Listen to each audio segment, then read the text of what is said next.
berbicara dari 7 unsur tadi Pak, bagaimana cara Bapak mengaplikasikan dari istilah atau nama kayak tadi Pak, maksudnya itu apa ya Pak?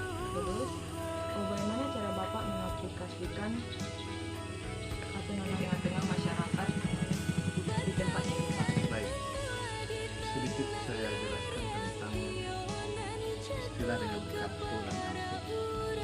Apa sih kartu dan angke? Kata yang empat itu. Di Minangkabau ada istilah dengan yang pertama itu kartu mandaki, yang kedua itu kartu mandun, kartu mandatal, dan kartu manyaran. Yang mesti harus diperhatikan. Kenapa budaya Minangkabau memegang erat dengan istilah kata empat? Yang pertama, kita sebagai manusia harus menjaga etika. Itulah yang dimaksud dengan kartu yang pertama itu adalah kartu mandaki. Kartu mandaki itu mengajarkan orang Minangkabau untuk bagaimana rasa hormat terhadap orang yang lebih tua. Jadi kartu mandaki itu bukan pergi ke gunung. Bahasa itu sangat dipentingkan dalam berhubungan bermasyarakat. Terkhususnya di daerah kita ini. Kita di sini ada agama Muslim, ada agama non-Muslim. Bagaimana cara kita mengaplikasikannya di masyarakat? Jangan sampai kita bicara membuat orang-orang lain tersinggung. Itulah diajarkan.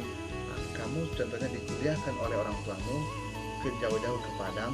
Tujuannya apa? Bukan hanya untuk cari ilmu nak.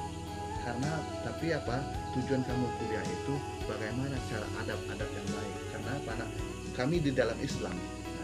Di dalam Islam ada hal-hal yang diajarkan yang harus diperhatikan sebelum menuntut ilmu. Apa yang diajarkan sebelum menuntut ilmu? Seperti adab itu lebih utama daripada ilmu. Begitupun Minangkabau seperti itu lah. Minangkabau lebih mengutamakan adat daripada ilmu yang dia dapat. Jadinya tidaknya seperti itu. Kita itu belajar di masyarakat dan lain sebagainya, utamakan dulu adab kita, adab bicara kita dan lain sebagainya. Baru jika adab kita baik, adab bicara kita baik, maka ilmu itu